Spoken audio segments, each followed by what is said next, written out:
many-body wave function.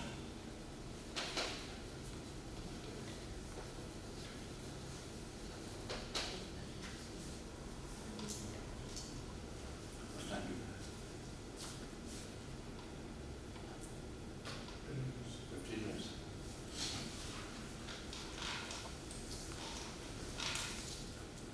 Okay, omega j and psi is the many-body wave function. So what we want to do is get this omega from Bonchamp. Okay, so I'm going to do the response theory. The response in Bonchamp theory, chi, the true theory, chi r t due to a perturbation at tau prime, t prime is 40 obviously, which is going to be delta rho RT over delta V external, right? R prime V prime is the response. Okay? And this can be written as integration dx d tau delta rho RT delta V Bonchamp xt x tau delta V ks x tau over delta V external r prime t prime integrated over the middle value by change. If I calculate the change in the density due to non-interacting system potential, this is chi naught. This is non-interacting response. So I can write this as integration dx d tau chi 0, which is for the non-interacting system, RT x tau. Okay? And this is functional derivative of V Bonchamp. V Bonchamp, remember, is V external plus V RT plus V exchange correlation. Okay? So V external will give me delta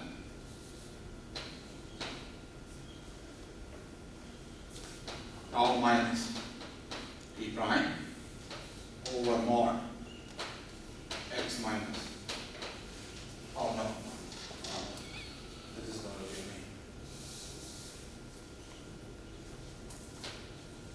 me delta x minus r prime delta tau prime minus tau, the first term, plus for the other terms I can write plus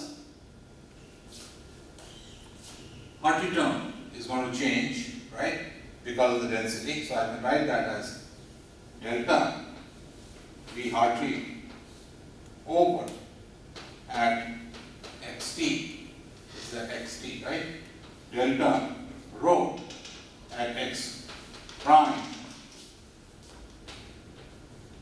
on the x tau, x prime tau prime plus delta VXC x tau over delta rho x prime tau prime. And outside I have delta x prime rho x prime tau prime over delta V r prime. And I integrate over dx prime d tau prime.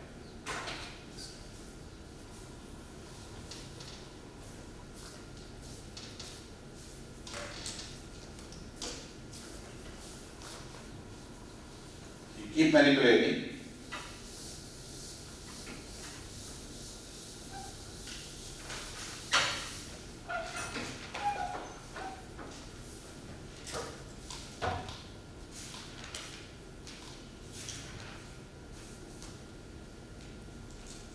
And you're going to get this give you the final result. From this, what you're going to get is chi r t r prime t prime is equal to, you see there's a delta function right in front, so that's going to give me chi naught r t r prime t prime. That's the first term, plus integration dx dx prime d tau prime. Okay, then I get a chi naught RT x tau. Inside I'm going to get delta tau minus tau prime over x minus x prime plus fxc calculated at rho 0 x tau x prime tau prime multiplied by chi x prime tau prime r prime t prime. That's it.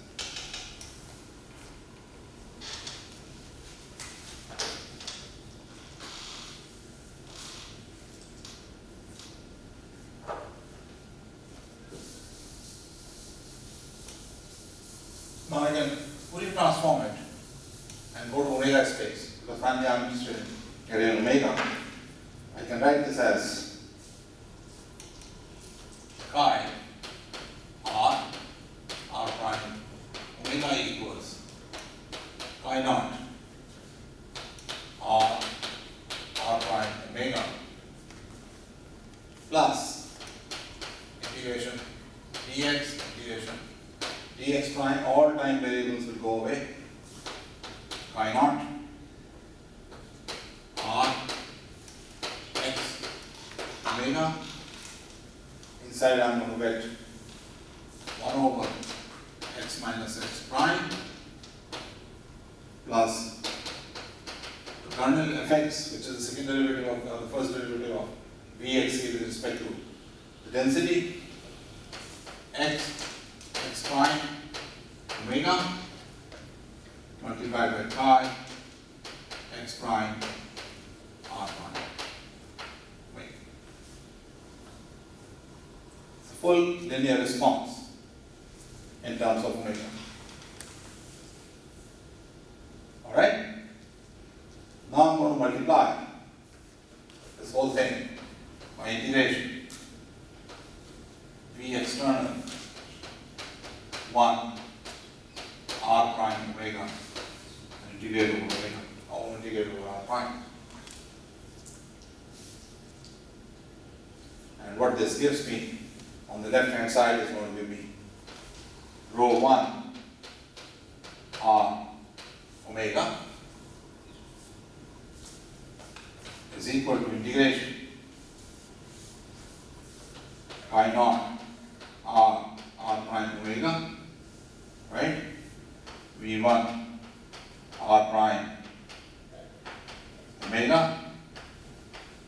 dr prime plus this whole element. And if I integrate over r prime over this, I'm going to get again integration.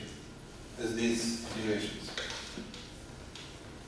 Rho 1 x omega. This is the equation we want to work with.